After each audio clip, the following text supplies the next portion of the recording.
Corona संकट के बीच सरहद पर चीन की गुंडागर्दी को मुंहतोड़ जवाब दे रहा है भारत। इस बीच एक संकट और है जो पिछले कई दिनों से लगातार गंभीर होता जा रहा है।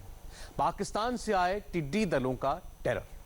यह ऐसा खतरा है जिससे निपटने के लिए युद्ध स्तर पर तैयारी की जा रही है। देखिए देश के 6 राज्यों से पाकिस्तानी टिड्डियों के अटैक की ये ग्राउंड रिपोर्ट।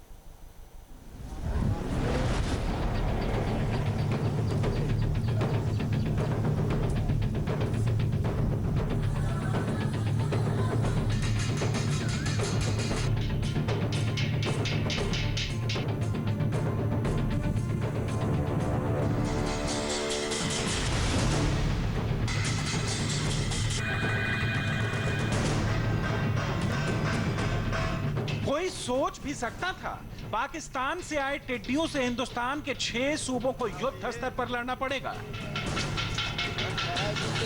एक तरफ कोरोना वायरस से लड़ना है तो दूसरी तरफ पाकिस्तानी कीड़ों को भगाना है। अगर ये नहीं भागे तो कल 1/4 हिंदुस्तान में भूखमरी आ जाएगी। आपको हम टिड्डियों के हमले की पूरी ग्राउंड रिपोर्ट दिखाएंगे। उससे पहले देश के नक्शे पर समझिए कि कहां-कहां टिड्डियों का हमला हो चुका है। राजस्थान के 21 जिले, मध्य प्रदेश के 20 जिले, उत्तर प्रदेश के 15 जिले, महाराष्ट्र के 6 जिले, गुजरात के 4 जिले, पंजाब के 2 जिलों में टिड्डियों का हमला मई के महीने में ही शुरू हो चुका है।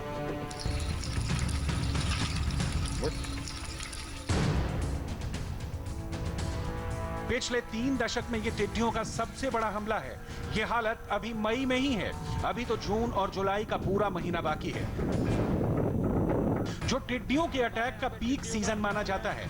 इसे लेकर पीएम मोदी टिड्डियों पर कंट्रोल मिशन की रोजाना रिपोर्ट ले रहे हैं। केंद्रीय कृषि मंत्रालय ने प्रभावित राज्यों में स्थानीय लोकस्ट कंट्रोल सेक्टर्स को पूरी मशीनरी के साथ एक्टिव और अलर्ट कर दिया है। टिड्डियों से फसलों के नुकसान को बचाने के लिए केंद्र सरकार चौतरफा कोशिशों में जुटी हुई है। पीएम मोदी खुद इस मामले की कृषि मंत्रालय से प्रतिदिन रिपोर्ट ले रहे हैं। नरेंद्र मोदी जब गुजरात के मुख्यमंत्री हुआ करते थे तब वहां उन्होंने टिड्डियों की समस्या को खूब झेला। ऐसे में अपने उस अनुभव के आधार पर भी कृषि मंत्रालय को निर्देश दे रहे हैं। कृषि मंत्रालय में ज्वाइंट सेक्रेटरी लेवल के एक अधिकारी के नेतृत्व में मॉनिटरिंग एंड कंट्रोल रूम बनाया गया है, जो 24 घंटे संबंधित राज्यों के संपर्क में है। केंद्र सरकार के हाई अलर्ट पर यह पूरा अभियान हम आपको विस्तार से बताएंगे। उससे पहले आप ये समझिए कि देश के सामने टिड्डियों का खतरा इतना बड़ा क्यों है। पाकिस्तान ने अपने इलाके में समय से पहले टिड्डियों पर छिड़काव और रोकथाम के दूसरे उपाय नहीं किए। पाकिस्तान भारत सीमा क्षेत्र टिड्डियों का हाई ब्रीडिंग स्पॉट बन चुका है। ब्रीडिंग के बाद अगले 15 दिन में 8000 करोड़ टिड्डियों का दल तैयार हो सकता है। 1 वर्ग किलोमीटर के ब्रीडिंग स्पॉट में 5 से 8 करोड़ टिड्डी होते हैं। एक टिड्डी अपने वजन 2 से 3 ग्राम जितना फसल खा सकता है। 1 वर्ग किलोमीटर वाले टिड्डियों का झुंड 35,000 लोगों की खुराक जितना फसल चट कर जाता है। टिड्डियों का दल एक दिन में 100 से 150 किलोमीटर की रफ्तार से आगे बढ़ता है। अब की बार जो WHO है ये क्योंकि ये इंटरनेशनल पेस्ट है, इसके लिए पूरी दुनिया चिंतित है। इंटरनेशनल WHO ने अब की बार जो गाइडलाइन जारी कर रखी है जिसमें ये कह रहा है कि इस साल 2 से 3 गुना ज़्यादा इसका अटैक होगा। ये प्रेडिक्टेड है। और भारत और पाकिस्तान की सीमा के ऊपर भी मीटिंग होती है, वो कायदे से उनको बताना चाहिए। लोकेशन के हिसाब से टिड्डियों का पहला हमला राजस्थान में हुआ, जो सरहदी जिलों से होता हुआ जयपुर तक पहुंच गया। इन्हें काबू करने में बेहद मशक्कत करनी पड़ी। गनीमत थी कि हवा का रुख पूरब की ओर था, जिसकी वजह से टिड्डियों का दल राजस्थान से बाहर चला गया, लेकिन अपने पीछे छोड़ गया है तहस नहस का पूरा सिलसिला। पाकिस्तान से आने वाली टिड्डियां जहां कहीं भी पहुंची उन्होंने तबाही मचाई है। ये वो विनाशकारी टिड्डियां हैं कि जिस जगह से निकलती हैं, जो फसल होती है पूरी तरीके से चौपट कर देती हैं। गनीमत इस बार ये रही है कि फसलों की बुआई इस वक्त नहीं है, लेकिन मध्यम वर्ग के जो किसान थे जिन्होंने जो थोड़ी बहुत फसल दी, उसमें भी कहीं ना कहीं जब टिड्डियां बैठी तो फसल पूरी तरीके से चौपट हो गई। हम इस समय ऐसे एक खेत में मौजूद हैं। आपको सबसे पहले हाल दिखाते हैं। देखिए ये बैगन बोया गया था, पत्तों के हाल देखिए, इस पर टिड्डियां बैठ गई थी। ये पूरा खेत है, देखिए इसमें तमाम फसलें, टमाटर, मिर्च, बैगन, ये पूरे खेत को बोआ के रखा गया था ताकि इन फसलों को सही तरीके से बुआई करने के बाद सब्जियां होंगी। लेकिन अब ये पूरा खेत पूरी तरीके से बर्बाद हो गया है। ये करीब 1 बीघा में तो ये करेले, आधा पौन बीघा में है बैंगन और 4-5 बीघा में मिर्ची है, 1.5-2 बीघा में टमाटर थे, सब नष्ट हो गए। जयपुर के आसपास ऐसे हजारों बीघे में किसानों के खेत तबाह हो चुके हैं। गनीमत है कि राजस्थान के इस इलाके में ये सीजन खेती का नहीं है। किसान खेत के कुछ हिस्सों में सब्जियां लगाते हैं, लेकिन 2 दिन के अटैक में टिड्डियों ने सब कुछ चौपट कर दिया। 24 घंटे में 10 हाथी के बराबर फसल का नुकसान करता है एक टिड्डी दल। एक दिन में तबाह कर सकते हैं 1000 हेक्टेयर में लगी फसल। ये एक टिड्डी का जो झुंड है वो 6 वर्ग किलोमीटर एरिया के अंदर पूरी तबाही मचा देगा। उसमें आपके पेड़ों के पत्ते, उसमें आपकी फसल के पत्ते, उसमें जो गार्डन आ गए, उद्यान आ गए, वो तमाम जो पत्ते पत्तियां हैं उनको खत्म कर देंगे खा करके। और इसके साथ ही ये इनका जो सिस्टम है, इनका उत्पत्ति का सिस्टम है, अंडे देने का सिस्टम है, वो भी जो है वो इन फसलों के बीच में इनका संपन्न होता है। राजस्थान के 21 जिलों में एक हफ्ते तक कोहराम मचाने के बाद टिड्डियों का दल 3 दिशाओं में गया है, जिसमें 4 राज्य इनकी चपेट में आ गए। पहला दल हरियाणा उत्तर प्रदेश की तरफ, दूसरा दल मध्य प्रदेश की तरफ और तीसरा दल महाराष्ट्र की तरफ फैल चुका है। टिड्डियों के इन 3 दलों में सबसे बड़ा था मध्य प्रदेश की तरफ कूच करने वाला। राजस्थान के बाद टिड्डियों के दल ने सबसे ज्यादा नुकसान मध्य प्रदेश में ही किया। बीते 3 दिनों में मध्य प्रदेश के 20 से 25 जिलों को टिड्डियों के हमले ने आंशिक रूप से प्रभावित किया है। हवाओं के रुख पलटने के चलते अब ये टिड्डियों का दल दूसरे प्रदेशों के बॉर्डर इलाकों में पहुंच चुका है। सबसे बड़ा सवाल उभर कर आ रहा है कि ऐसे में जबकि 8000 करोड़ टिड्डियों की ब्रीडिंग होगी और अगला हमला मध्य प्रदेश समेत तमाम प्रदेशों में होगा, तब प्रदेश की जनता कैसे बचाव करेगी और सरकारें कैसे इस हमले की रोकथाम का उपाय करेंगी। मध्य प्रदेश के मालवा, निमाड़ से लेकर बुंदेलखंड तक के इलाकों में टिड्डियों ने जमकर उत्पात मचाया है। खेतों में खड़ी सब्जियों से लेकर ज्वार, बाजरा और मक्के की फसलों को बुरी तरह से नुकसान पहुंचा है।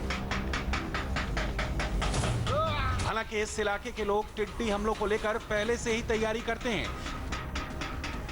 राज्य सरकार ने भी छिड़काव और किसानों के बीच जागरूकता अभियान चलाया था, लेकिन लॉकडाउन की वजह से कीटनाशकों और छिड़काव मशीनों की कम मौजूदगी से भी हालात और बेकाबू हुए। मध्य प्रदेश में टिड्डियों का दल पश्चिमी हिस्से की तरफ बढ़ रहा है। इनकी वजह से कितना नुकसान हुआ है, सरकार ने इसका सर्वे कराने के बाद किसानों को मुआवजा देने का ऐलान किया है। मध्य प्रदेश के बाद टिड्डियों का तीसरा दल यूपी के कुछ जिलों में देखा गया। इनमें झांसी से लेकर सोनभद्र जैसे जिले हैं, जहां पिछले 3 दिनों से टिड्डियों के दल ने तबाही मचा रखी थी। मई महीने में टिड्डियों का ऐसा तांडव किसानों ने पहले नहीं देखा था।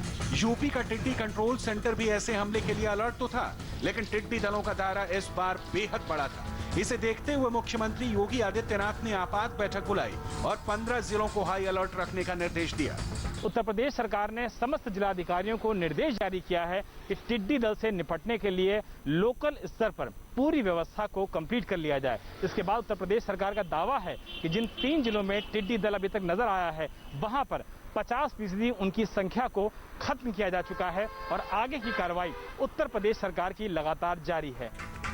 सीएम योगी ने स्थानीय स्तर पर टिड्डी कंट्रोल रूम बनाने के साथ किसानों को इकट्ठा होकर ढोल नगाड़े और टीन के डिब्बे जैसी चीजें बजाकर शोर मचाने की सलाह दी है, क्योंकि आने वाले दिनों में टिड्डियों का खतरा यूपी के 15 जिलों में बड़ा हो सकता है। झांसी, आगरा, ललितपुर, मथुरा, शामली, मुजफ्फरनगर, बागपत, हमीरपुर, महोबा, बांदा, चित्रकूट, जालौन और इटावा जैसे सीमावर्ती जिले हैं। प्रयास किया जा रहा है कि टिड्डी दल को कैसे नियंत्रित किया जाए और उनके इस आक्रमण का पूरा मुकाबला किया जाए। सभी राज्य सरकारों के साथ संपर्क भी बना हुआ है।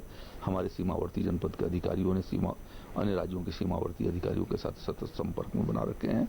उधर हरियाणा के बॉर्डर पर सहारनपुर को भी हम लोगों ने अलर्ट करके रखा है कि उस सहारनपुर मंडल में भी यदि आते हैं तो वहाँ पर भी उनके सफाई की कार्रवाई किया जाए। महाराष्ट्र तक पहुंचा टिड्डी दल, 6 जिलों में फसलों को बड़ा नुकसान।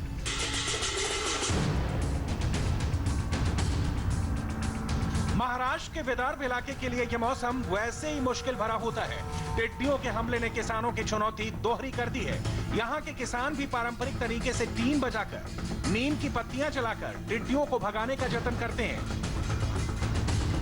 कई बड़े किसान अपने स्तर से कीटनाशकों का भी छिड़काव करते हैं, लेकिन इस बार टिड्डियों का दल पहले के मुकाबले काफी बड़ा है। इसका असर आप फसलों की हालत पर देख सकते हैं। टिड्डी दल ने सबसे ज्यादा नुकसान सब्जियों को किया है। बैगन, टमाटर, गोभी, पालक, मेथी, इन तमाम सब्जियों को भारी नुकसान पहुंचाते हुए टिड्डियों का दल आगे बढ़ता गया।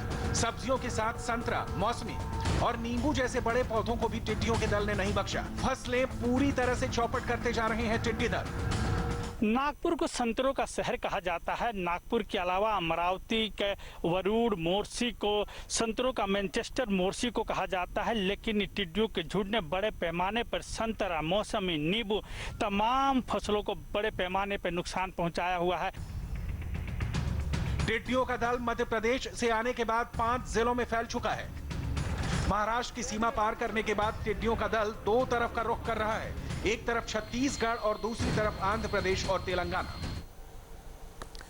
महाराष्ट्र से आए कोरोना के लेटेस्ट नंबर भी डराने वाले हैं। इसकी पूरी डिटेल एक ब्रेक के बाद।